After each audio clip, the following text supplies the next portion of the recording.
আমাদের ছিল এক সোনালী অতীত, নাড়িয়ে দিতাম সব জালিমের ভিত। আইন ছিল শুধু ইনসাফেরই, জুলুম রুখে দিতে হতো না দেরি। আমাদের সে অতীত হারিয়ে গেছে, মজলুম আজ তাই কেঁদে মরে। হারিয়েছি যা তা কি পাবো ফিরে, তুমি না জাগলে তাকে ফেরাবে কে। السلام عليكم ورحمة الله وبركاته. الحمد لله رب العالمين، والصلاة والسلام على سيد الأنبياء وأشرف المرسلين نبينا محمد وعلى آله وصحبه أجمعين. أعوذ بالله من الشيطان الرجيم. بسم الله الرحمن الرحيم. فلما سمعت بمكرهن أرسلت إليهن وأعتدت لهن متكئا وآتت كل واحدة منهن سكينا وقالت اخرج عليهن. فلما رأينه أكبرنه وقطعن أيديهن وقلن حاش لله ما هذا بشرا إن هذا إلا ملك كريم. قالت فذلكن الذي لمتنني فيه ولقد راودته عن نفسه فاستعصم ولئن لم يفعل ما آمره ليسجنن وليكونن من الصاغرين. الله تعالى إرشاد করেন, আজিজের স্ত্রী জুলাইখা মহিলাটি যখন মহিলাদের চক্রান্তের কথা শুনতে পারল, তখন জুলাইখা তাদেরকে ডেকে পাঠালো আর তাদের জন্য হেলান দিয়ে বসার ব্যবস্থা করলো, আর তাদের প্রত্যেককে একটা করে ছুরি দিল। অতঃপর ইউসুফ আলাইহিস সালামকে বলল, মহিলাদের সামনে বের হও। যখন মহিলারা ইউসুফ আলাইহিস সালামকে দেখতে পেল, বিস্ময়ে অভিভূত হয়ে তারা নিজেদের হাত কেটে ফেলল, আর তারা বলল, আল্লাহ তাআলা মহান পবিত্র, এ তো কোনো মানুষ নয়, এ তো একজন সম্মানিত ফেরেশতা। জুলাইখা বলল, এই সেই ইউসুফ যার বিষয়ে তোমরা আমাকে দোষারোপ করছিলে, আর আমি তাকে ফুসলানোর চেষ্টা করেছিলাম,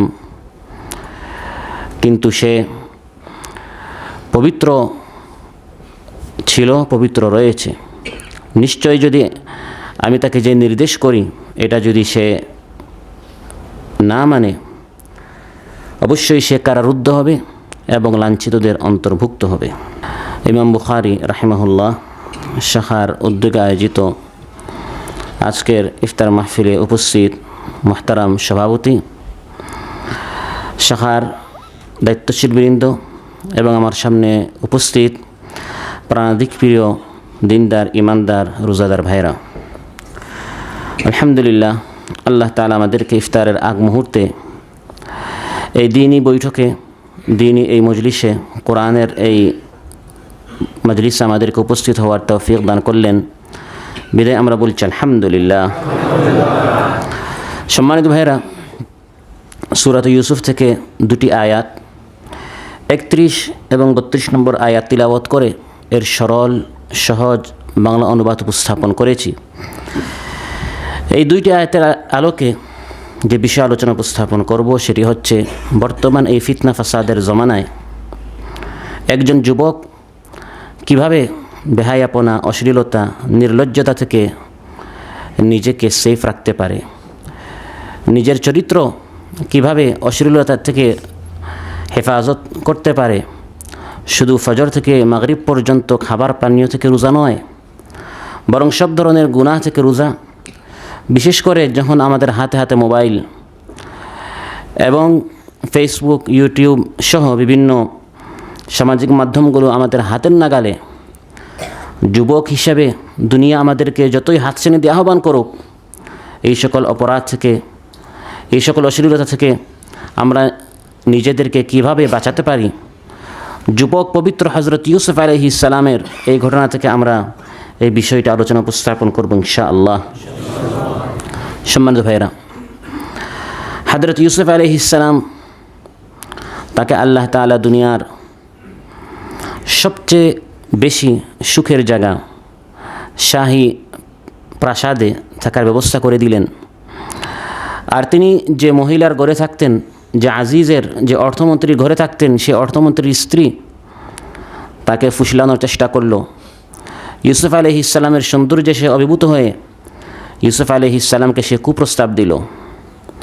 কিন্তু ইউসুফ আলাইহিস সালাম এই নোংরা প্রস্তাবের সামনে পাহাড়ের মতো তিনি অটল ছিলেন। সুবহানাল্লাহ।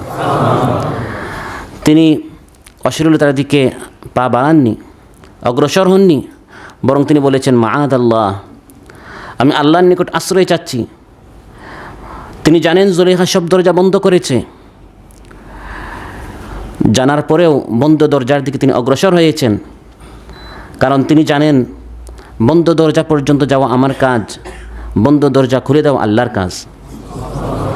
বন্ধ দরজা পর্যন্ত তিনি চলে গেলেন, আল্লাহ সুবহানাহু ওয়া তাআলা একে একে সব দরজা তার সামনে খুলে দিলেন।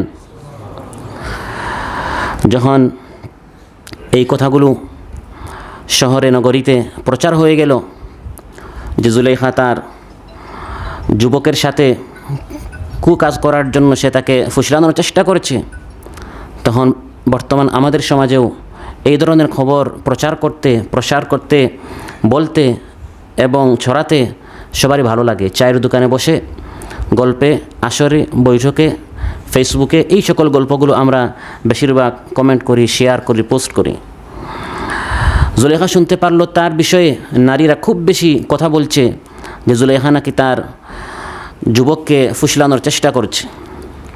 জুলাইখা যখন শুনল, ফালাম্মা সামিআত বিমাকরিহিন্না আরসালাত ইলাইহিন্না ওয়া আ'তাদাত লাহুন্না মুত্তাকাআ। আল্লাহ তাআলা বলেন, জুলাইখা যখন শুনল এই সকল মহিলাদের কথা, তার কানে যখন আসলো, সে তাদের নিকট দাওয়াত পাঠালো। মহিলারা গোপনে গোপনে যখন জুলাইখার এই কুৎসা রটনা করত এবং তারা ইউসুফ আলাইহিস সালামের সৌন্দর্যের কথা যখন শুনতে পেল, তখন তারাও এই ইউসুফকে দেখার জন্য উদ্গ্রীব হয়ে উঠল যে এই ইউসুফ এত সুন্দর, অর্থমন্ত্রীর স্ত্রী, আজিজের স্ত্রী, সে তার ঘরে কাজ করে একজন যুবক, সেই যুবককে ফুসলাচ্ছে। তখন এই মহিলারা কানাঘুষা করা শুরু করলো যে না জানে এই যুবক কত সুন্দর, ইচ্ছা ছিল আমরাও একবার হলেও এই যুবককে যদি দেখতে পারতাম। জুলাইখা তাদের নিকট দাওয়াত পাঠালো এবং আসলেই এই ইউসুফ যে কত সুন্দর এটি প্রমাণিত করার জন্য সে তাদের সামনে ফল সার্ভ করলো, উপস্থাপন করলো, পরিবেশন করলো। আর তাদের প্রত্যেকের হাতে হাতে এক একটা করে সে ছুরি দিল। হেলান দিয়ে বসার মতো একটি বসার ব্যবস্থা সে করলো। যখন প্রত্যেকের হাতে ছুরি, এমন সময় জুলাইখা ইউসুফ আলাইহিস সালামকে বলল, উখরুজ আলাইহিন্না, তাদের সামনে বের হও। ফালাম্মা রাআইনাহু আকবারনাহু ওয়া কাত্তা'না আইদিয়াহুন। আল্লাহ তাআলা বলেন, ইউসুফ আলাইহিস সালামের সৌন্দর্যে বিস্ময়ে অভিভূত হয়ে নারীরা নিজেদের অজান্তে নিজেদের হাত তার কেটে ফেলল। ইউসুফ আলাইহিস সালাম এত সুন্দর ছিলেন, তাকানো যে তারা শুরু করলো, চোখ উঠানোর তারা আর সুযোগ পায় নাই। মাঝখান দিয়ে তাদের হাতগুলোর উপর ছুরি তারা চালালো, ফলের জায়গায় তারা ফল না কেটে নিজেদের হাত তার কেটে ফেলল। ইউসুফ আলাইহিস সালামকে আল্লাহ তাআলা এত সৌন্দর্য দিয়েছিলেন, মহানবী সাল্লাল্লাহু আলাইহি সাল্লাম মেরাজের রাতে হযরত ইউসুফ আলাইহিস সালামকে সরাসরি স্বচক্ষে দেখেছিলেন। মেরাজ থেকে ফিরে এসে তিনি বলেছেন, সুম্মা উরিজা বি ইলাস সামাই সালিসা। তৃতীয় আসমানে যখন আমাকে নেওয়া হলো, তখন আমি সেখানে ফাইদা আনা বি ইউসুফ আলাইহিস সালাম, সেখানে আমি ইউসুফ আলাইহিস সালামকে দেখতে পেলাম। সুবহানাল্লাহ। মহানবী সাল্লাল্লাহু আলাইহি সাল্লাম মেরাজের রাতে তিনি সকল নবীদেরকে দেখেছিলেন এবং তাদের ইমামতি করেছিলেন, বিধায় তাকে ইমামুল মুরসালিন বলা হয়। এবং এক এক আসমানে, সহিহ বুখারীতে এসেছে, এক এক আসমানে তিনি এক এক নবীকে দেখেছেন। প্রথম আসমানে আদম আলাইহিস সালাম, দ্বিতীয় আসমানে ইয়াহইয়া এবং ঈসা আলাইহিস সালাম, তারা দুইজন খালাতো ভাই। এবং তৃতীয় আসমানে ইউসুফ আলাইহিস সালামকে দেখেছিলেন। চতুর্থ আসমানে ইদ্রিস আলাইহিস সালাম, পঞ্চম আসমানে হারুন আলাইহিস সালাম, ষষ্ঠ আসমানে মূসা আলাইহিস সালাম এবং সপ্তম আসমানে বাইতুল মামুরে হেলান দিয়ে আমাদের মুসলিম মিল্লাতের পিতা ইব্রাহিম আলাইহিস সালামের সাথে তিনি সাক্ষাৎ করেছিলেন। তো তৃতীয় আসমানে তিনি যে ইউসুফ আলাইহিস সালামকে দেখেছিলেন, মহানবী সাল্লাল্লাহু আলাইহি ওয়াসাল্লাম এসে মন্তব্য করেছেন, ফাইদা হুয়া কাদ উতিয়া শাতরাল হুসন, এই পৃথিবীর অর্ধেক সৌন্দর্য আল্লাহ তাআলা হযরত ইউসুফকে দিয়েছেন। এত সুন্দর, নারীরা দেখে অবাক হয়ে গেছে। অতুলনীয় রূপ, লাবণ্যের অধিকারী যুবক ইউসুফ আলাইহিস সালাম এত সুন্দর ছিলেন, কিন্তু কুপ্রস্তাবে তিনি সাড়া দেন নাই, কুপ্রস্তাবে তিনি সম্মতি দেন নাই। বরং এই নোংরা পরিবেশ থেকে কিভাবে বের হয়ে আসা যায়, এই ওয়েবসাইটটি কিভাবে বন্ধ করা যায়, এই ফেসবুক থেকে কিভাবে আপনার আউট হওয়া যায়, তিনি এই চিন্তায় ছিলেন। ইমানদার ব্যক্তি বাহ্যিকভাবে এই স্থানটি যত সুন্দর হোক না কেন, এখানে যদি আমি আমার চরিত্রের হেফাজত করতে না পারি, এখানে যদি আমি আমার দৃষ্টির হেফাজত করতে না পারি, আমার কাঁধের হেফাজত করতে না পারি, অশ্লীলতায় লিপ্ত হওয়ার যদি আমার সম্ভাবনা থাকে, মলটি যত সুন্দর হোক, প্লাজাটি যত দৃষ্টিনন্দন হোক, সমুদ্র সৈকতটি যতই বেশি আকর্ষণীয় হোক না কেন, জুলেখার প্রাসাদের মতো সেখানে থাকার জন্য, সেখানে পৌঁছার জন্য হাজার যুবকেরা যখন স্বপ্ন দেখে, সেই স্থানটি লাথি মেরে হযরত ইউসুফ আলাইহিস সালাম তিনি কারাগারকে বেশি পছন্দ করেছেন। কারণ তিনি জানেন কারাগারে বাহ্যিকভাবে সেখানে তেমন সুখ নাও থাকতে পারে, কিন্তু সেখানে আমার চারিত্রিকভাবে আমি আমার চরিত্রকে হেফাজত রাখতে পারবো। প্রিয় ভাইরা, ইউসুফ আলাইহিস সালাম যুবক ছিলেন, সুন্দর একজন তরুণ যুবক ছিলেন, কিন্তু তিনি পবিত্র ছিলেন। যৌবনকাল মানুষের জীবনের শ্রেষ্ঠ সময়, শ্রেষ্ঠ সম্পদ। আমার সামনে এখানে যারা আছেন, দুই একজন ছাড়া সবাই যুবক, বরং সবাই যুবক এজন্য কারণ যৌবনের আগে 18 বছরের আগে কাতারের ভিসা লাগে না, যখন আপনি শৈশবকালে ছিলেন। আর যখন আপনার যৌবনকাল শেষ হয়ে বার্ধক্যে আপনি পদার্পণ করবেন, আপনার বয়স যখন 60-এর ঊর্ধ্বে চলে যাবে, তখন আর কাতারের ভিসা লাগবে না। তাহলে এখানে আমরা সবাই যুবক, কেউ যৌবনের শুরুতে, কেউ মাঝামাঝি, কেউ শেষে।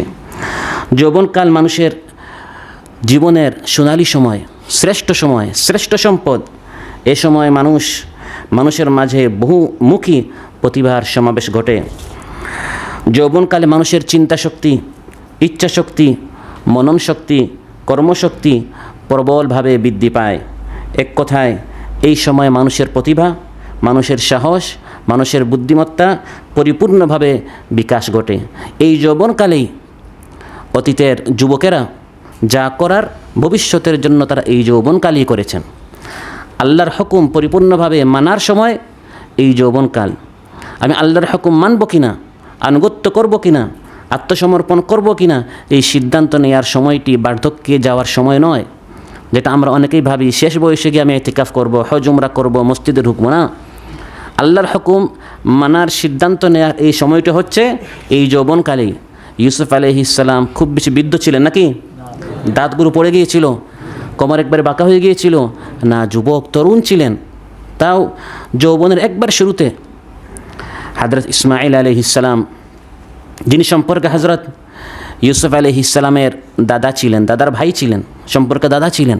ইউসুফ আলাইহিস সালামের বাবা হচ্ছেন ইয়াকুব আলাইহিস সালাম এবং তার দাদা হচ্ছেন ইসহাক আলাইহিস সালাম। ইসহাক আলাইহিস সালামের ভাই হচ্ছেন ইসমাঈল আলাইহিস সালাম। যেমন দাদা তেমন ছেলে তেমন নাতি, সুবহানাল্লাহ। সবাই তাদের যৌবনকালে যখন তারা যুবক ছিল, কিশোর ছিল, আল্লাহর হুকুমের সামনে তারা মাথা নত করেছে।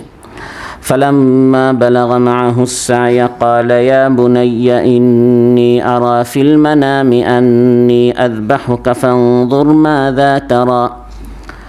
বাবা ইব্রাহিম আলাইহিস সালাম এসে কিশোর ইসমাঈল আলাইহিস সালামকে বলছেন, বাবা আমি স্বপ্নে দেখেছি যে আমি তোমাকে জবাই করার চেষ্টা করছি, বলো তো দেখি তোমার মন্তব্য কি। কিশোর ইসমাঈল আলাইহিস সালাম আপত্তি করেন নাই। মাত্র আমার জীবন শুরু হচ্ছে, এখন যদি আমার জীবন শেষ করে দেয়া হয়, এই কেমন অবৈজ্ঞানিক হুকুম, অবৈজ্ঞানিক আল্লাহর নির্দেশ, এরকম তিনি কোনো আপত্তি করেন নাই। قال يا أبت افعل ما تؤمر ستجدني إن شاء الله من الصابرين। তিনি বলেছেন, হে আমার প্রিয় বাবা, আপনি যা আদিষ্ট হয়েছেন তা করার জন্য আপনি রেডি হয়ে যান, আপনি যা আদিষ্ট হয়েছেন তা আপনি বাস্তবায়ন করুন। সুবহানাল্লাহ। বাবা ইব্রাহিম আলাইহিস সালাম জবাই করার জন্য প্রস্তুত হলেন। আর যুবক ইসমাইল আলাইহিস সালাম জবাই হওয়ার জন্য তিনি প্রস্তুত হয়ে গেলেন। বাবা জবাই করার জন্য আর সন্তান জবাই হওয়ার জন্য, যেমন বাবা তেমন সন্তান। এভাবে যৌবনকাল হচ্ছে অফুরন্ত প্রাণ শক্তির আধার, যা মানুষের জীবনকে গতিশীল ও প্রত্যাশাময় করে। দুর্বার উদ্দীপনা, ক্লান্তহীন গতি, অপরিসীম ঔদার্য, অফুরন্ত প্রাণ চাঞ্চলতা এবং অটল সাধনার প্রতীক যৌবন মৃত্যুকে তুচ্ছ জ্ঞান করে সকল বাধাকে পেরিয়ে সমাজকে কুসংস্কার মুক্ত করে নতুন স্বপ্নময় ইসলামী একটি রাষ্ট্র, ইসলামী একটি সমাজ, সোনালী ইতিহাস কায়েম করতে পারে যুবকেরাই। যুবকেরা যদি ঐক্যবদ্ধ হয়, যুবকেরা যদি এক দেহ এক প্রাণ হয়ে এগিয়ে আসে, আমরা কোরআন সুন্নাহ ভিত্তিক খেলাফতে রাশেদা আমরা কায়েম করতে চাই, যুবকরা এটা করতে পারে। আর যৌবনকাল যখন অতিক্রম করে বার্ধক্যে মানুষ পৌঁছে যায়, তখন চায় অনেক কিছু করতে, কিন্তু শরীর সায় দেয় না।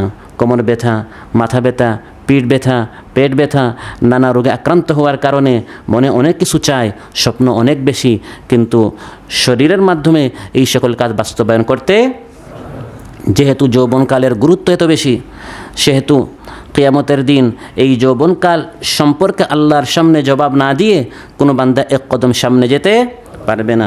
রাসূল সাল্লাল্লাহু আলাইহি ওয়াসাল্লাম ইরশাদ করেন, লা তাজুলু কদমা আবদিন ইয়াউমাল কিয়ামাতি হাত্তা ইউসআলা আন খামসিন। 5টি প্রশ্নের জবাব না দেয়া পর্যন্ত কোনো আদম সন্তান তার পা এক কদম সামনে অগ্রসর হতে পারবে না। আল্লাহকে বুঝ দিতে হবে, আল্লাহকে বুঝাতে হবে, আপনি এই 5টি প্রশ্নের জবাব না দেওয়া পর্যন্ত বান্দা এক কদম সামনে যেতে পারবে না। এর মধ্যে একটি প্রশ্ন হচ্ছে গোটা জীবন সম্পর্কে, আপনি এই জীবনে এই বয়স আপনি কি করেছেন। আরেকটি প্রশ্ন হচ্ছে পুরা জীবন সম্পর্কে প্রশ্ন করার পর শুধু এই যৌবনকাল সম্পর্কে, ওয়ান শাবাবিহি ফিমা আবলাহু, এই যৌবনকাল আপনি কিভাবে কাটিয়েছেন। যৌবনের এই ফুল আপনার শুকিয়ে যাওয়ার আগে যৌবনটাকে আপনাকে কাজে লাগাতে হবে। প্রিয় ভাইয়েরা, যুব সমাজই পারে বিপন্ন মানবতার পার্শ্বে দাঁড়িয়ে ভূমিকা পালন করতে। তাই তো দেখা যায় পৃথিবীর প্রতিটি দেশের প্রতিরক্ষা বাহিনী, নৌবাহিনী, বিমান বাহিনী, সেনাবাহিনী, পুলিশ বাহিনী, এগুলোতে যুবকদেরকেই নেওয়া হয়। আর যখন কারো বয়স একটু বেশি হয়ে যায়, তখন তাকে অবসরে তাকে পাঠিয়ে দেওয়া হয়। কারণ যে কোনো সংকটময় মুহূর্তে তারা যাতে দেশ রক্ষায় প্রবল শক্তি নিয়ে ঝাঁপিয়ে পড়তে পারে, এজন্য বেছে বেছে যুবকদেরকে নেওয়া হয়। আল্লাহ তাআলা ইসলামী আন্দোলনের জন্য, দ্বীনে মেহনতের জন্য এভাবে যুবকদেরকেই বেশি পছন্দ করেন। আরশের ছায়ার নিচে যেদিন আল্লাহর আরশের ছায়া ছাড়া অন্য কোনো ছায়া থাকবে না, সেদিন বেছে বেছে যুবকদেরকে জায়গা করে দেয়া হবে। সাবাতুন ইউযিল্লুহুমুল্লাহু ফি যিল্লিহি ইয়াওমা লা যিল্লা ইল্লা যিল্লুহ। রাসূল সাল্লাল্লাহু আলাইহি ওয়াসাল্লাম ইরশাদ করেন, যেদিন আল্লাহর আরশের ছায়া ছাড়া অন্য কোনো ছায়া থাকবে না, সেদিন আল্লাহ তাআলা 7 দল মানুষকে তার আরশের ছায়া নিচে স্থান করে দিবেন। এর মধ্যে একদল হচ্ছে ওয়াশাবুন নাশা ফি ইবাদাতিল্লাহি তাআলা, সেই যুবদল, সেই যুবকদের দল যারা তাদের যৌবনকাল আল্লাহর ইবাদতে কাটিয়েছে। যেভাবে পৃথিবীর যে কোনো কোম্পানি, যে কোনো প্রতিষ্ঠান যুবকদেরকে প্রাধান্য দেয়, বিভিন্ন প্রতিরক্ষা বাহিনীগুলোতে যুবকদেরকেই অগ্রসর এবং তাদেরকে প্রাধান্য দেয়া হয়, ঠিক তেমনিভাবে রাসূল সাল্লাল্লাহু আলাইহি ওয়াসাল্লাম যখন দ্বীনের কাজ করার জন্য দাঁড়ালেন, তখন তিনি যুবকদেরকে সামনে পেলেন। সুবহানাল্লাহ, তিনি যুবকদেরকে আপন করে নিয়েছেন। আর যুবকরাও দ্বীনের কাজ করার জন্য, কোরআনের কর্মী হওয়ার জন্য, দাঁড়ে দাঁড়িয়ে কোরআনের বাণী নিয়ে পৌঁছে দেওয়ার জন্য সেই কালের যুবকরা এক পায়ে তারা সদা দাঁড়িয়েছিল। জিহাদের ময়দানে সামনের কাতারে সবসময় যুবকদেরকেই পাওয়া যেত। হযরত সাদ বিন আবি ওয়াক্কাস রাদিয়াল্লাহু আনহু বলেন, লাকাদ শাহিদতু বদরান ওয়া মা ফি ওয়াজহি শা'রাতান ওয়াহিদাতান আমসাহুহা বিয়াদি। বদর যুদ্ধে আমি সাদ শরীক হয়েছি, তখনও আমার গালে একটা দাড়িও উঠে নাই। তরুণ হযরত সাদ রাদিয়াল্লাহু আনহু। এই কালের যুবকদেরকে দেখা যায় ফেসবুকে তারা ব্যস্ত। বাবা বলে এখনও নামাজের সময় হয় নাই, 15, 16, 17 বছর হয়ে যায়, এখনও তার কিসের সময় হয় নাই, নামাজের সময়, এখনও ছোটো বাচ্চা, আর একটু বড় হোক। আর সেই কালের যুবকেরা, তরুণ, তারা জিহাদের ময়দানে চলে যায়, এখনও গালে দাড়ি উঠে নাই। প্রিয় ভাইরা, এই পৃথিবীর নিকৃষ্ট ফিরাউন আবু জাহেলকে, এই উম্মতের ফিরাউন আবু জাহেলকে হত্যা করেছিল এই উম্মতের দুইজন আনসারি যুবক। সুবহানাল্লাহ।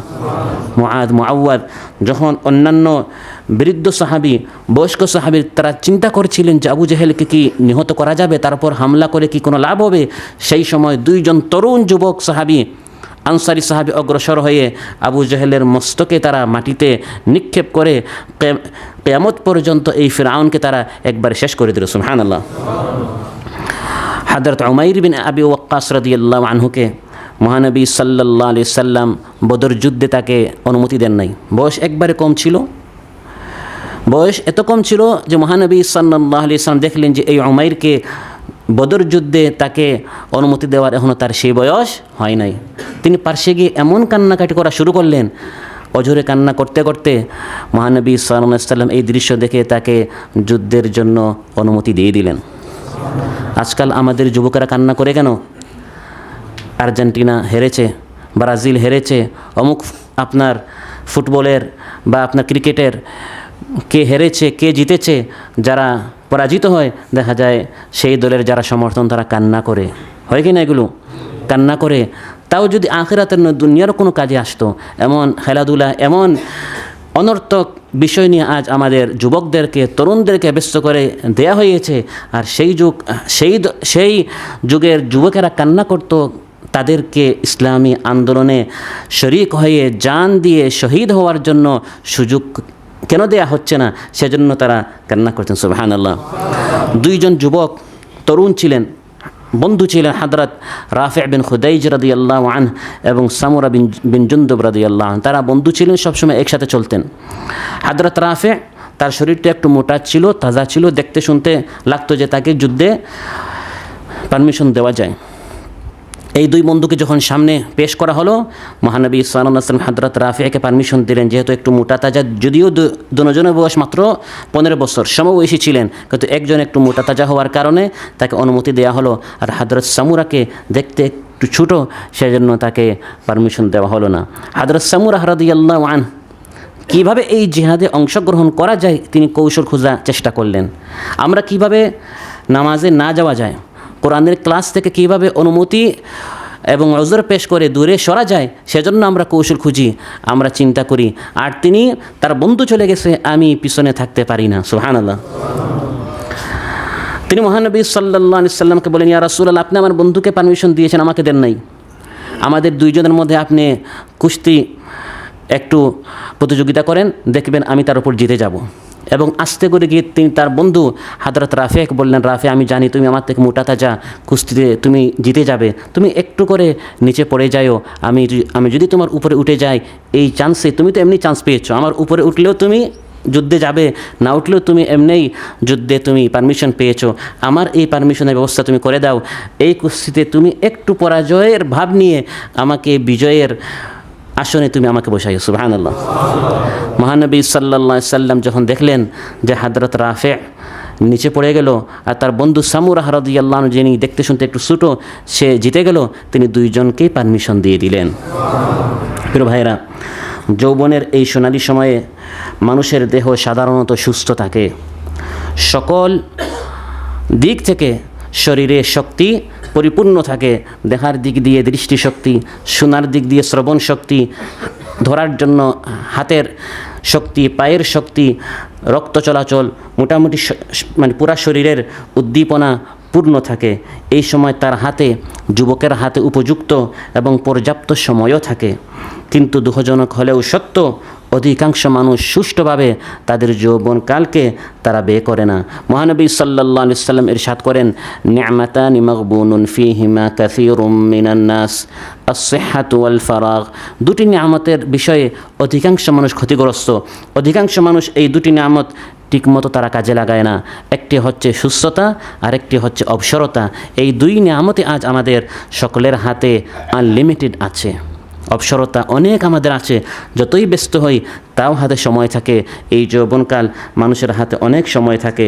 প্রিয় ভাইরা, তরুণ ও যুবকরাই পারে অজ্ঞতা, কুসংস্কার, ভীরুতা এবং বাতিলের কালো থাবা থেকে জাতিকে মুক্ত করে অন্ধকারের বন্ধ দুয়ার খুলে ঝড়ের বেগে এগিয়ে গিয়ে আলোকিত দিন করতে পারে এই যুবকেরাই।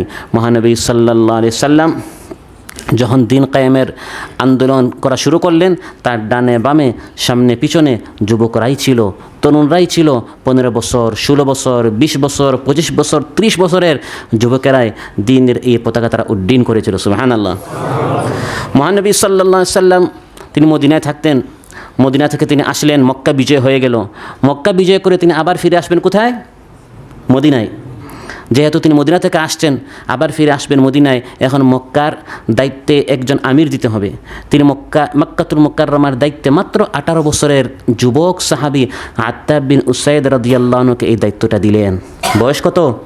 18 বছর। আমাদের মধ্যে যাদের বয়স 18 বা যাদের ছেলের বয়স 18, আমরা তাদেরকে সংসারের দায়িত্ব দিতে আমরা চিন্তা করি যে 2, 3, 4 জনের হাল সে ধরতে পারবে কিনা। মুসলমানদের ধর্মীয় রাজধানী মক্কাতুল মুকাররমার নেতৃত্ব, ইমারতের দায়িত্ব মহানবী সাল্লাল্লাহু আলাইহি সাল্লামের হাতে গড়া সাহাবী 18 বছরের আত্তাব বিন উসাইদ নামক যুবককে মহানবী সাল্লাল্লাহু আলাইহি সাল্লাম দিয়ে দিলেন। সুবহানাল্লাহ। মহানবী সাল্লাল্লাহু আলাইহি সাল্লামের ইন্তেকালের সময়, মৃত্যুর আগ মুহূর্তে তিনি বিশাল এক বাহিনী তৈরি করলেন রোমানদের বিরুদ্ধে যুদ্ধ করার জন্য। রোমান মানে বর্তমান রাশিয়া, বর্তমান আমেরিকা, এমন সুপার পাওয়ার যাদের নাম শুনলেই আজ মুসলমানরা অজ্ঞান হয়ে যায়, এদের সাথে যুদ্ধ করে কোনো লাভ নেই। এমন সুপার পাওয়ার ছিল সেই যুগে। রোমানদের বিরুদ্ধে যুদ্ধ করার জন্য মহানবী সাল্লাল্লাহু আলাইহি সাল্লাম বিশাল এমন বাহিনী তৈরি করলেন, যে বাহিনীতে হযরত আবু বকর ছিলেন, ওমর ছিলেন, উসমান ছিলেন, আলী রাদিয়াল্লাহু আনহুর মতো বড় বড় সিনিয়র প্রথম সারির সাহাবীরা ছিলেন। এবং এই বাহিনীর নেতৃত্ব দিলেন উসামা বিন যায়েদ।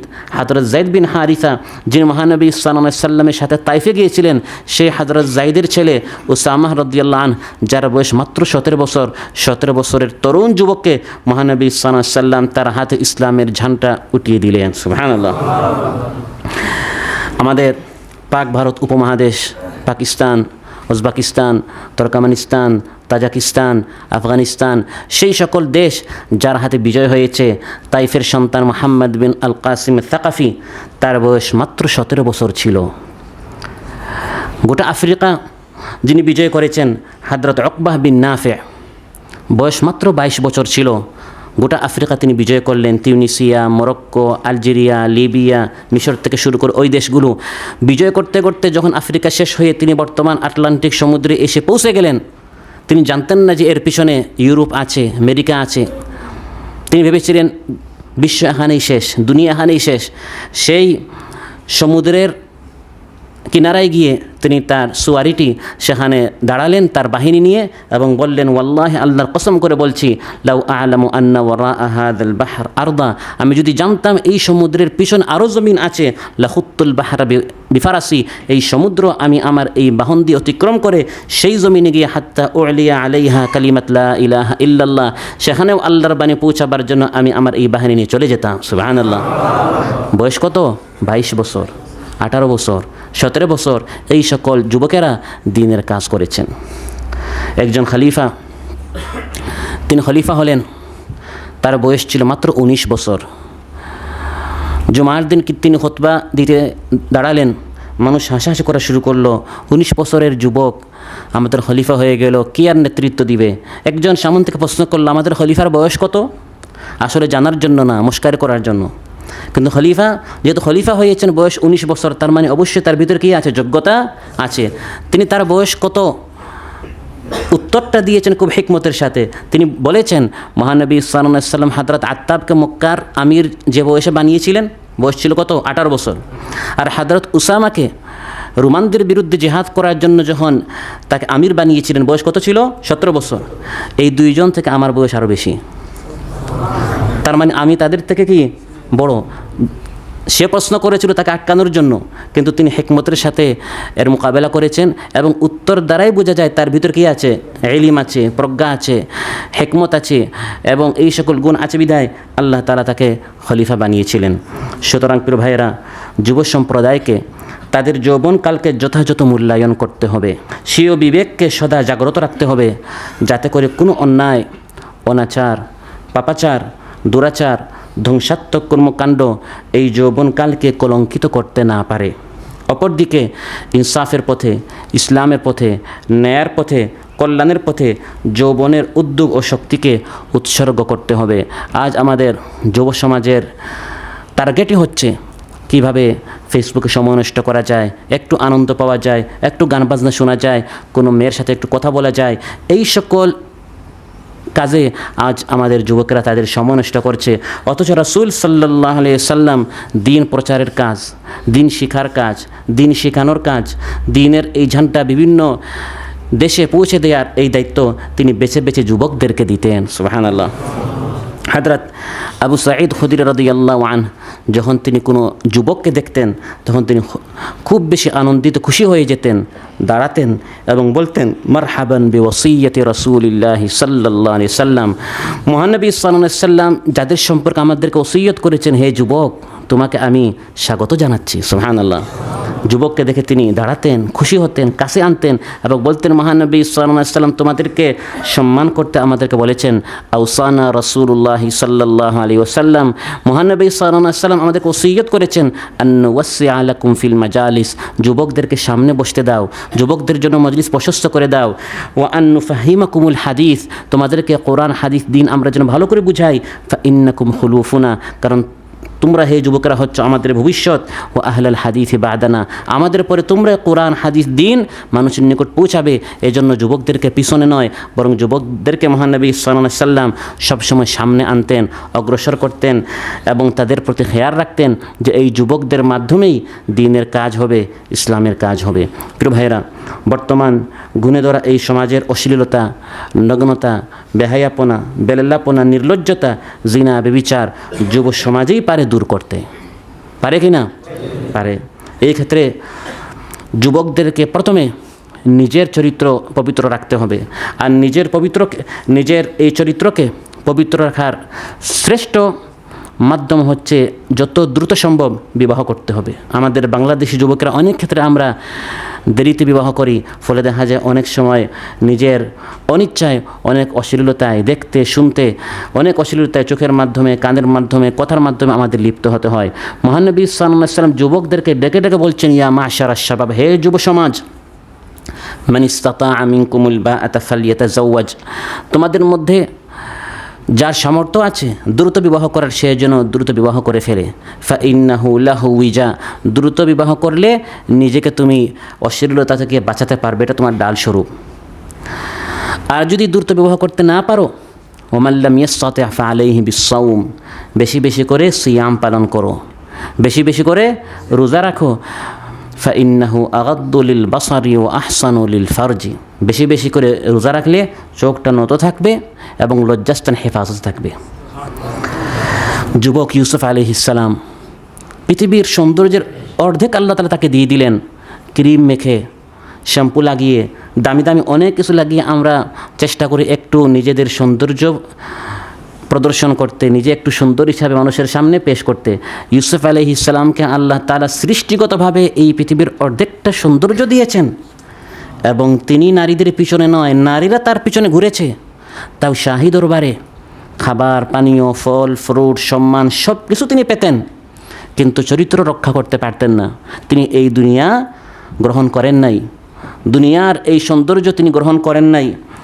আল্লাহ তাআলা বলেন, ফালাম্মা রাআইনাহু আকবারনাহু, যখন ইউসুফ আলাইহিস সালামকে তারা দেখলো, ইউসুফ আলাইহিস সালামের সৌন্দর্য তাকে তাদের দৃষ্টিতে খুব বেশি বড় করলো। তারা জানতে পারলো এই যুবকটি সাধারণ কোনো যুবক নয়। আকবারনাহু, তার বিষয়টা তারা অনেক কবির, অনেক বড় মনে করলো, এটা সাধারণ যুবক নয়। এবং তারা বলল, আল্লাহ পবিত্র, এরকম এক মানুষ আল্লাহ সৃষ্টি করতে পারেন, এত কোনো মানুষই না, এত একজন সম্মানিত ফেরেশতা। সুবহানাল্লাহ। এই সুযোগে জুলাইখা সে তার পক্ষে কথা বলা শুরু করলো। সে বলল, এই হচ্ছে সেই ইউসুফ যার বিষয়ে তোমরা আমাকে দোষারোপ করছিলে, এখন তো তোমরাও বলছো যে সে কত সুন্দর। এরকম এক সুন্দর ছেলে আমার ঘরে থাকবে এবং আমি নিজেকে কন্ট্রোল করব কি করে? ওয়ালাকাদ রাওয়াতুহু আন নাফসিহি ফাস্তাসাম, আমি এই ইউসুফকে অনেকবার চেষ্টা করেছি ফুসলাবার, কিন্তু সে পবিত্র থেকেছে। সুবহানাল্লাহ। এই সাক্ষী এই আয়াতে আল্লাহ দিচ্ছেন না, খুদ জুলাইখা যে ইউসুফ আলাইহিসসালামের উপর মিথ্যা অপবাদ দিয়েছে যে ইউসুফ আলাইহিসসালাম নাকি তাকে ফুসলাচ্ছিলেন যখন সে বিপদে পড়েছিল তার স্বামীর সামনে, কিন্তু এখন সত্য কথা তার জবান থেকে বের হয়ে গেল। সে বলছে আমি তাকে ফুসলানোর চেষ্টা করছি, আর এই মহিলা সে নিজে সাক্ষী দিচ্ছে ফাস্তাসামা, ইউসুফ পবিত্র থেকেছে, পবিত্র থেকেছে দৃষ্টির দিক দিয়ে, কানের দিক দিয়ে, মনের দিক দিয়ে, কোনোভাবে সে অশ্লীলতার দিকে পা বাড়ায় নাই। সুবহানাল্লাহ। সব পরিবেশ ছিল, আমি আপনি 200, 300, 500 একটা মোবাইল পেয়ে সব ভুলে যাই, কোরআন হাদিস ইসলামের সব বিধিবিধান ভুলে যাই। ইউসুফ আলাইহিসসালামের সামনে শরীরে এক মহিলা, এক নারী, নির্জন একাএকি, এবং মিশরের নারীরা সাধারণত এমনি সুন্দরী হয়, আর সেখানে অর্থমন্ত্রীর স্ত্রী, গোটা দুনিয়া যেমন তাকে হাত ছেনে দিয়ে আহ্বান করছে, কিন্তু আল্লাহ তাআলা বলেন ফাস্তাসামা, ইউসুফ আলাইহিসসালামের বাহ্যিক যে সৌন্দর্য ছিল এর পাশাপাশি তার আরেকটি সৌন্দর্য ছিল, সেটা হচ্ছে তার আত্মার পবিত্রতা। তিনি শুধু দেখতে সুন্দর ছিলেন না, তার অন্তরটাও পরিষ্কার ছিল, সকল নোংরামি থেকে, অপবিত্রতা থেকে, অশ্লীলতা থেকে তার আত্মাটা কী ছিল? পবিত্র ছিল। ফাস্তাসাম। প্রিয় ভাইয়েরা, এই পবিত্রতা আমি আপনি কিভাবে অর্জন করতে পারি?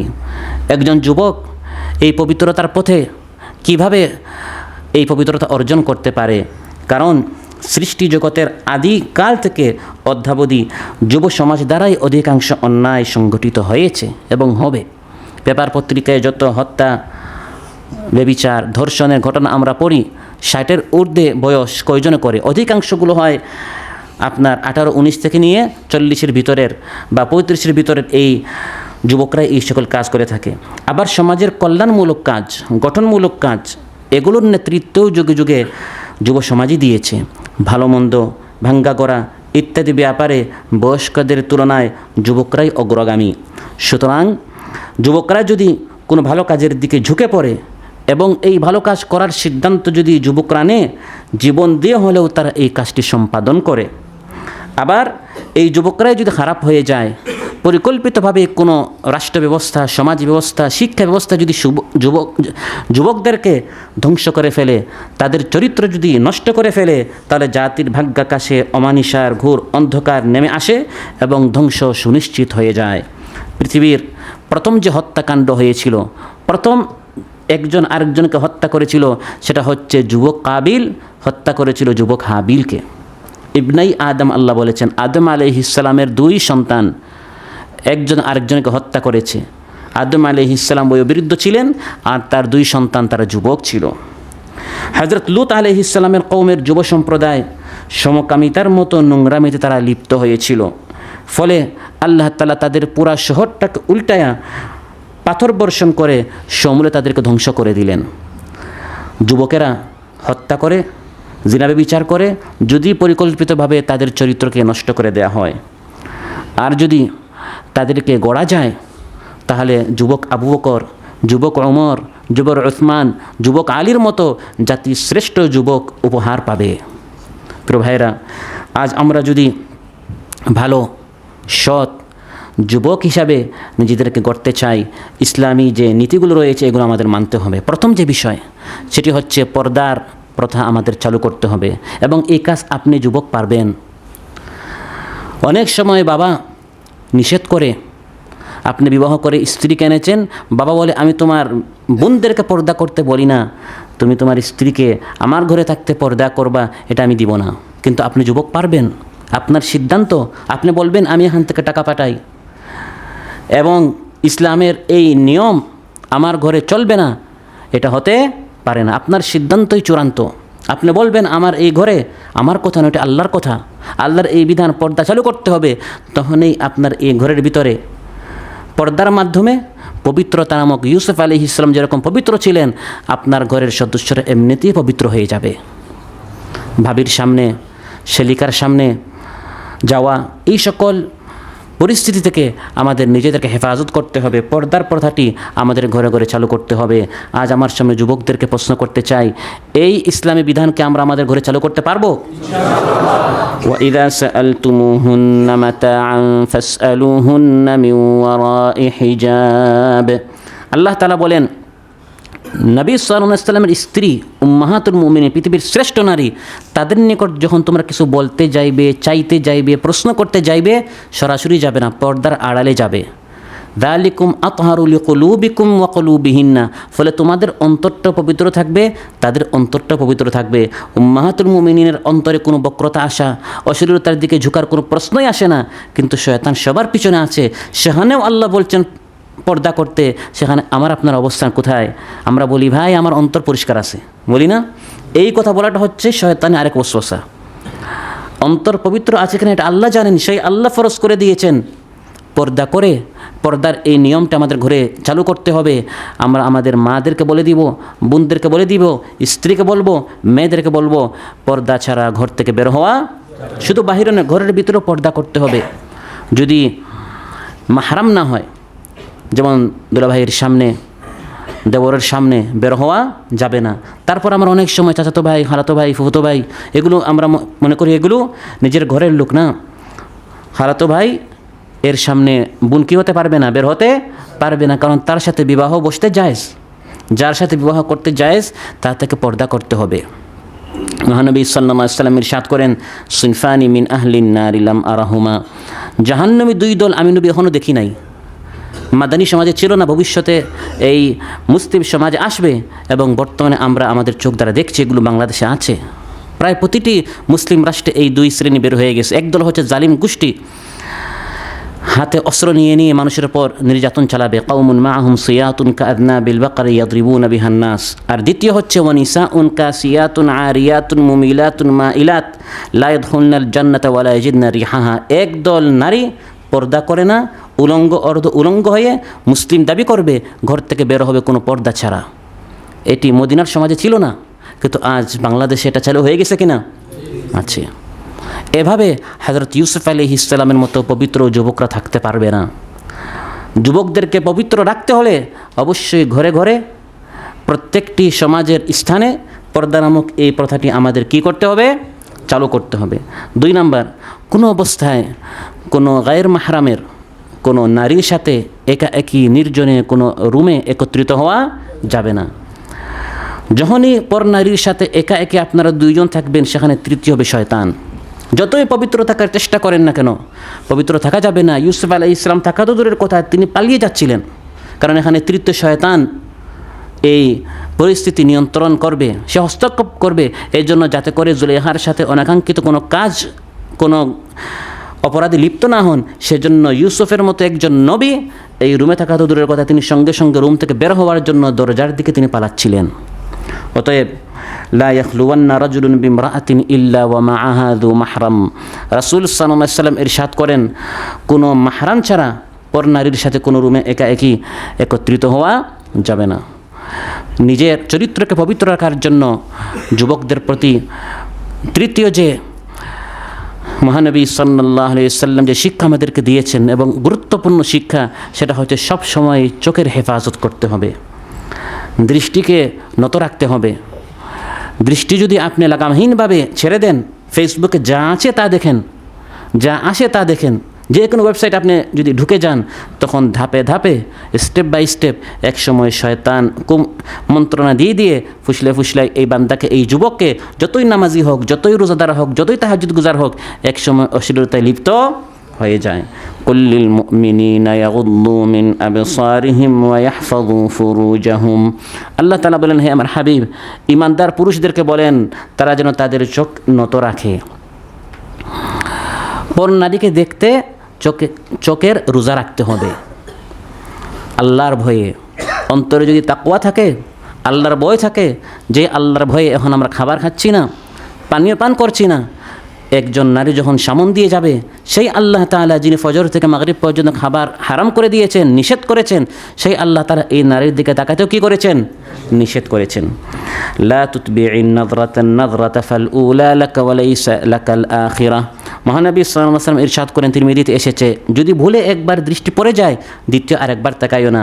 প্রথমটা তোমার মাফ করে দেয়া হবে, কিন্তু দ্বিতীয়টা মাফ করে দেয়া হবে না। ফাল আইনানি জিনাহুমান নাযার। বুখারী মুসলিমে এসেছে, মহানবী সাল্লাল্লাহু আলাইহি ওয়াসাল্লাম ইরশাদ করেন, মানুষের প্রত্যেকটা অঙ্গ দ্বারা জিনা হয়।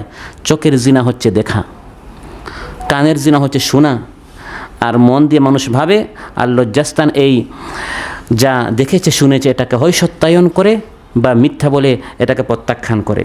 মহানবী সাল্লাল্লাহু আলাইহি সাল্লাম নিষেধ করেছেন রাস্তার মুখে মুখে বসতে, বিশেষ করে যদি এই সকল এরিয়া সমস্যা নেই, যেহেতু এখানে সাধারণত নারীদের আসা যাওয়া নেই, কিন্তু যে সকল এরিয়ায় মার্কেট বাজার ইত্যাদি থাকে যেখানে নারীদের আসা যাওয়ার সম্ভাবনা বেশি থাকে, মহানবী সাল্লাল্লাহু আলাইহি ওয়াসাল্লাম নিষেধ করেছেন ইয়াকুম ওয়াল জুলুস ফিত তুরুকাত, রাস্তার মুখে বসিও না।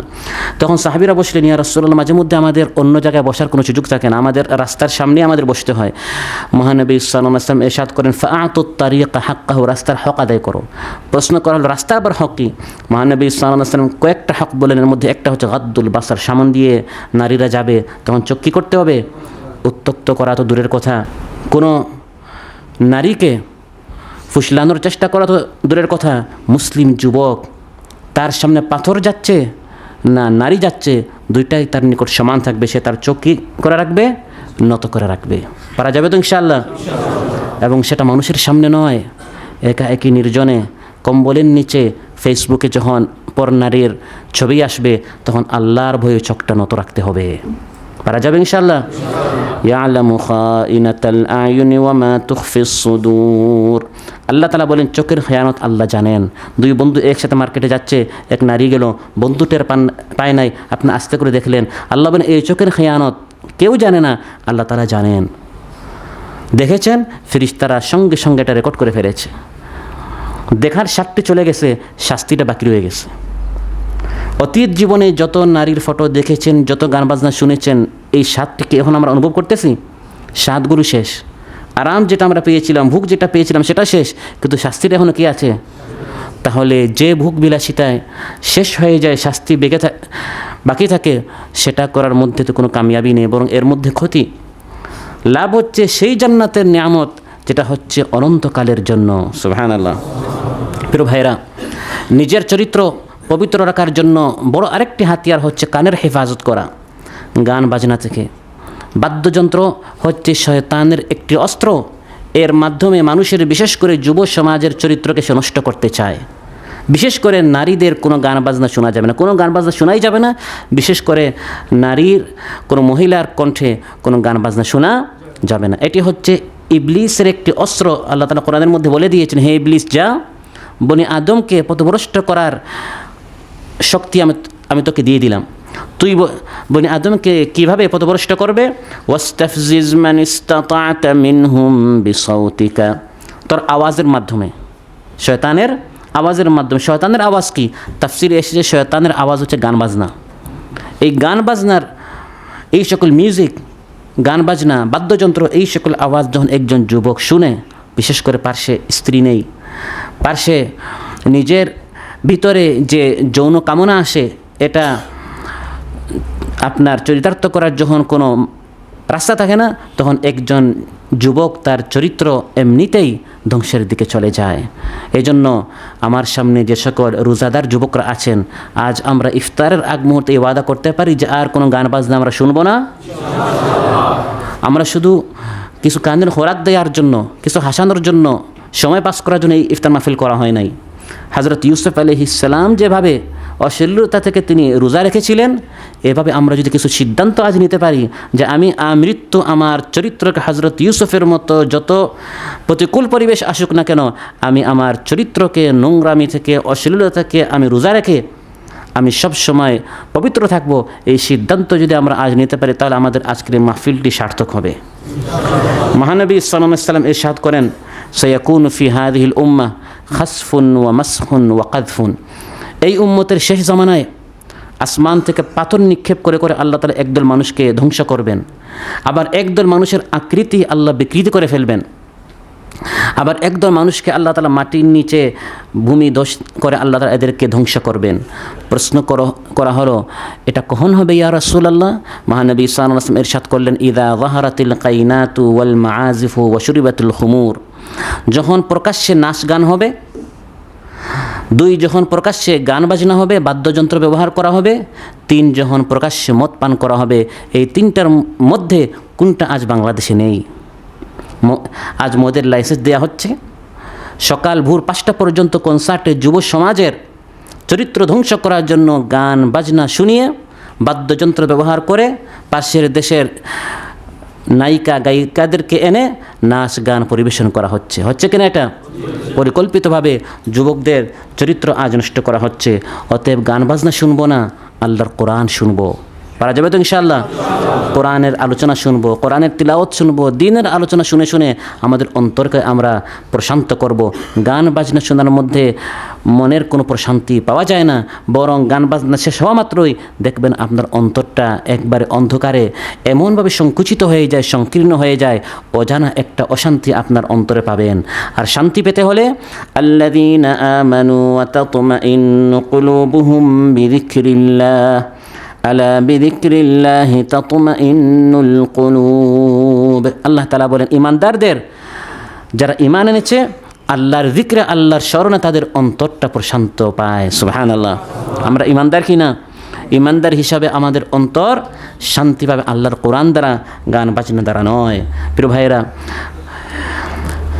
শেষ জামানায় জিনা ব্যভিচার ব্যাপক হয়ে যাবে। যত জামানা যাচ্ছে তত বেশি নিজের চরিত্র পবিত্র রাখা কঠিন হচ্ছে।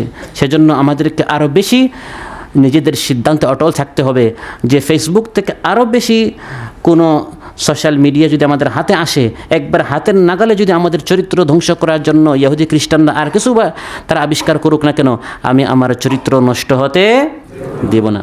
মহানবী সাল্লাল্লাহু আলাইহি ওয়াসাল্লাম ইরশাদ করেন, লা তাকুমুস সাআতু হাত্তা ইয়াযহারু যিনা। বুখারী মুসলিমে এসেছে, জিনা ব্যভিচার যখন ব্যাপক হবে শেষ জামানায়, এটি হচ্ছে কিয়ামতের আলামত। আজ আমরা যারা যুবক আছি, আজ আমরা যদি মোটামুটি আমাদের চরিত্র বাঁচিয়ে ফেলতে পারি, চিন্তা হচ্ছে এর পরের প্রজন্ম নিয়ে। বর্তমান এই জামানায় যদি জিনা ব্যভিচার অশ্লীলতা বেহায়াপনা বেরল্লাপনা এত সহজ হয়ে থাকে, তাহলে এর পরের প্রজন্ম ইহুদি খ্রিস্টানরা পরিকল্পিতভাবে মুসলিম যুবকের চরিত্র ধ্বংস করার জন্য তারা আরও কত পায়তারা করছে, তারা আরও কত ষড়যন্ত্র করছে। সেজন্য আমাদেরকে এই কোরআনি এই সকল বিধিনিষেধের উপর অটল থাকতে হবে এবং আমাদের ছোটো ভাই ছেলে যারা আছে তাদেরকেও আমরা এই সঠিক পথের উপর তারা যেন অটল থাকে, সেজন্য আমাদের মেহনত করতে হবে। প্রিয় ভাইরা, যদি কোনো বান্দা নিজের চরিত্র, কোনো যুবক যদি নিজের চরিত্র পবিত্র রাখার চিন্তা না করে, বরং যা আসে সামনে তা দেখে, তা শুনে, তা ভাবে, কোনো নিয়ন্ত্রণ ছাড়া, কোনো কন্ট্রোল ছাড়া, কন্ট্রোল করে রমজান মাসের খাবার থেকে পানীয় থেকে সে রোজা রাখে, কিন্তু চোখের রোজা নেই, কানের রোজা নেই, ফেসবুকে যা আসে তা দেখে, ইউটিউবে যা আসে তা দেখে, বাজার মার্কেটে যখন যায় সামনে যে নারী আসে তাকেই দেখতে থাকে। এভাবে যখন একজন যুবক নিজেকে পবিত্র রাখার চেষ্টা করবে না, তখন শাস্তি কী হবে? মহানবী সাল্লাল্লাহু আলাইহি ওয়াসাল্লাম ইরশাদ করেন, লা ইয়াজনি জানি হিনা ইয়াজনি ওয়া হুয়া মুমিন। ঈমানের নূর অন্তর থেকে চলে যাবে। কিসের নূর? নামাজ পড়বেন, খুশু নেই। আপনি বলবেন যে এত নামাজ পড়ি কিন্তু কোনো স্বাদ পাই না। স্বাদ পাবেন না, কারণ আপনার অন্তর থেকে ঈমানের যে একটা নূর, ঈমানের যে স্বাদ সেটা চলে যায়। কোনো ব্যভিচার যখন ব্যভিচার করে, সেটা চোখের মাধ্যমে হোক, কানের মাধ্যমে হোক, লজ্জাস্থানের মাধ্যমে হোক, জিনার যতটুকু যুবক অগ্রসর হবে ততটুকু তার অন্তর থেকে ঈমানের আলো, ঈমানের নূর নিভে যাবে। এই সকল মাহফিলে এসে একজন কান্না করে আর আরেকজন দেখা যায় তার অন্তরে কোনো অ্যাকশনই নেই, কারণ ঈমানের নূর কী হয়ে গেছে? বের হয়ে গেছে। গুনাহ করতে করতে পুরো অন্তরটা কালো হয়ে গেছে। আর যখন কোনো একটি সমাজে অপবিত্রতা বেহায়াপনা ব্যাপক হয়ে যায়, তখন আল্লাহর পক্ষ থেকে আখিরাতের শাস্তি তো রয়েই গেল। ইবনে মাজাহ এসেছে, মহানবী সাল্লাল্লাহু আলাইহি ওয়াসাল্লাম ইরশাদ করেন, লাম তাযহারিল ফাহিশাতু ফি কওমিন কাত হাত্তা ইউলিনু বিহা ইল্লা ফাশা ফীহিমুত তাউন ওয়াল আওজা আল্লাতী লাম তাকুন ফি আসলাফিহিম আল্লাযীনা মাদাউ। যখন কোনো একটি সমাজে ব্যাপকভাবে জিনা ব্যভিচার অশ্লীলতা ব্যাপক হয়ে যায়, এবং আজ বাংলাদেশে সেটা হচ্ছে ব্যাপকভাবে, তখন কি হয়?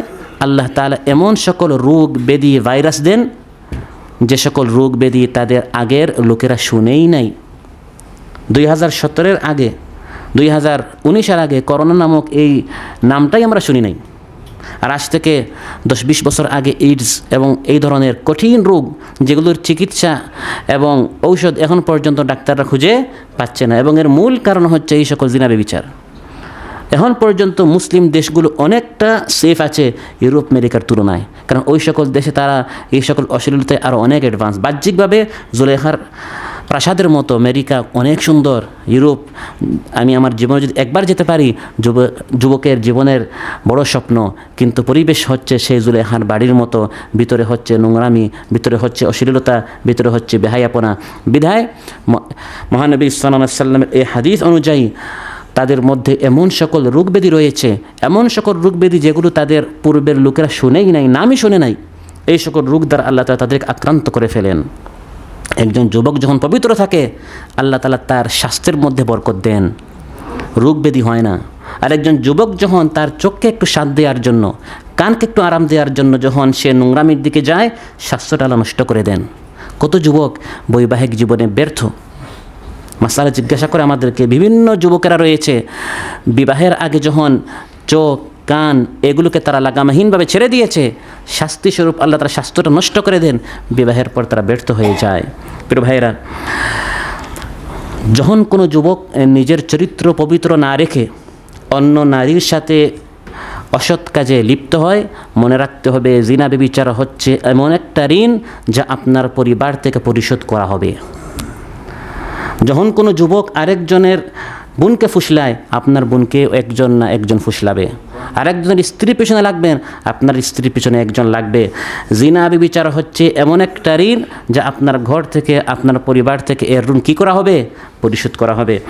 মুসনাদ আহমদে এসেছে, এক যুবক এসে মহানবী সাল্লাল্লাহু আলাইহি সাল্লামকে বলল, ইয়া রাসূলুল্লাহ ইযাল্লি বিজিনা, আমি জিনা করতে চাই, নাউযুবিল্লাহ, আপনি আমাকে অনুমতি দেন। সাধারণ অন্য কেউ হলে রাগান্বিত হয়ে, ক্রোধান্বিত হয়ে একবারে জায়গায় এই যুবকের উপর আক্রমণ করে ফেলত। কিন্তু মহানবী সাল্লাল্লাহু আলাইহি ওয়াসাল্লাম ছিলেন বিল মুমিনিনা রাউফুর রাহিম, তিনি ছিলেন রাহমাতুল লিল আলামিন। তিনি এই যুবককে কাছে আনলেন এবং তাকে বুঝালেন। তাকে বললেন, হে যুবক, আতারদাহু লি উম্মিকা, তুমি কি এটা পছন্দ করো এই কাজটি কেউ তোমার মার সাথে করুক? সে বলল, না, আমার মায়ের সাথে এটা হোক, এটা আমি কখনো কি হব না, রাজি হব না। মহানবী সাল্লাল্লাহু আলাইহি ওয়াসাল্লাম তাকে বুঝালেন, ওয়ালান নাসু ইয়ারদাউনাহু লিউম্মাহাতিহিম, কেউ চায় না এই কাজটি তার মার সাথে করা হোক।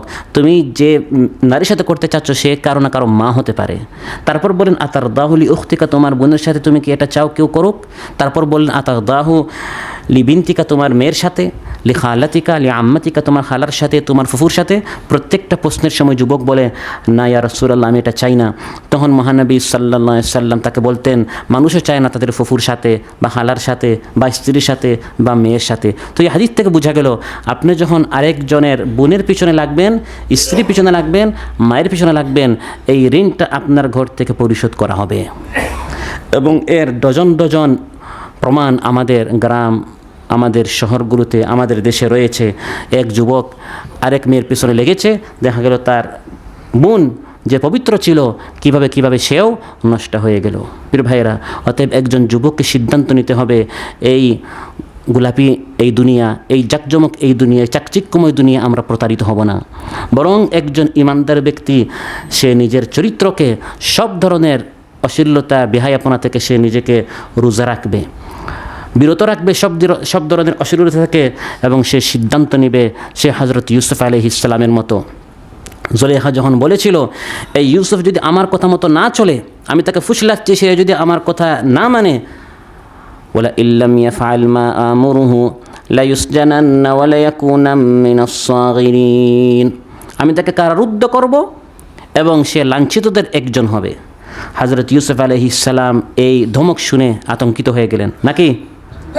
তিনি তার আদর্শ ছেড়ে দিলেন, তিনি তার যে পবিত্রতা এটা তিনি বিসর্জন দিয়ে তিনি জুলেখার কথা মতো অশ্লীলতার দিকে তিনি অগ্রসর হয়ে গেলেন না, তিনি তার সিদ্ধান্ত শুনিয়ে দিলেন।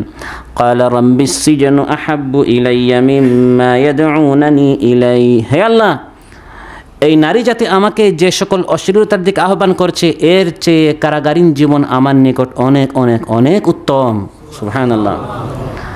কারাগার দেখতে অনেক দুঃখের জায়গা হতে পারে, কিন্তু যদি সেখানে যদি নোংরামি কোনো পরিবেশ না থাকে, সেটাই আমার জান্নাত। আর জুলেখার প্রাসাদ দেখতে দুনিয়ার জান্নাত হতে পারে, কিন্তু ভিতরে যদি আমি আমার চরিত্রে হেফাজত করতে না পারি, এটা আমার জন্য জাহান্নাম। আর দুনিয়া সিজনুল মুমিন ও জান্নাতুল কাফির। এই দুনিয়া হচ্ছে ইমানদারের জন্য জেলখানার মতো। আমি জেলখানার মতোই কষ্টে কষ্টে আমি জীবন যাপন করব। যা ইচ্ছা তা দেখব না, যা ইচ্ছা তা শুনবো না, যা ইচ্ছা তা ভাববো না। এভাবে কষ্ট করে করে সব ধরনের গুনাহ থেকে রোজা রেখে জীবন যাপন করব। নিজের চরিত্র আমি পবিত্র রাখবো। অতএব আসুন আমরা আমাদের এই ক্ষণস্থায়ী জীবনে আল্লাহ তাআলা প্রদত্ত অমূল্য সম্পদ এই যৌবনকালের গুরুত্ব উপলব্ধি করে তার যথাযথ সদ্ব্যবহার করে জান্নাতি যুবকদের কাতারে আমরা সবাই শামিল হওয়ার সর্বাত্মক চেষ্টা করি। আল্লাহ তাআলা আমাদের সবাইকে হযরত ইউসুফ আলাইহিস সালামের মতো পবিত্র যুবক হওয়ার তৌফিক দান করুন। সব ধরনের গুনাহ, সব ধরনের অশ্লীলতা থেকে বেঁচে নিজের চরিত্রকে যেন আমরা পবিত্র রাখতে পারি। আল্লাহ তাআলা আমাদের সবাইকে তৌফিক দান করুন। আমার সামনে যে সকল যুবক রয়েছেন, হযরত ওমরের মতো, হামজার মতো, হযরত আত্তাবের মতো, হযরত আমরের মতো, উকবার মতো, মুহাম্মদ বিন কাসিম সাকাফির মতো, হযরত খালিদের মতো, সালাহুদ্দিন আইয়ুবের মতো ইসলামের ঝান্ডা উত্তোলন করে ক্যাম্পে ক্যাম্পে রুমে রুমে কোরআনের বাণী পৌঁছাবার জন্য দাঈ ইলাল্লাহর ভূমিকা পালন করার এই সকল যুবকদেরকে আল্লাহ তাআলা তৌফিক দান করুন। আমাদের সবাইকে আল্লাহ তাআলা দ্বীনি কাফেলায় শামিল হওয়ার তৌফিক দান করুন। আসসালামু আলাইকুম ওয়া রাহমাতুল্লাহি ওয়া বারাকাতুহু। আমাদের ছিল এক সোনালী অতীত, নাড়িয়ে দিতাম সব জালিমের ভিত। আইন ছিল শুধু ইনসাফেরই, জুলুম রুখে দিতে হতো না দেরি। আমাদের সে অতীত হারিয়ে গেছে, মজলুম আজ তাই কেঁদে মরে। হারিয়েছি যা তা কি পাবো ফিরে, তুমি না জাগলে তাকে ফেরাবে কে?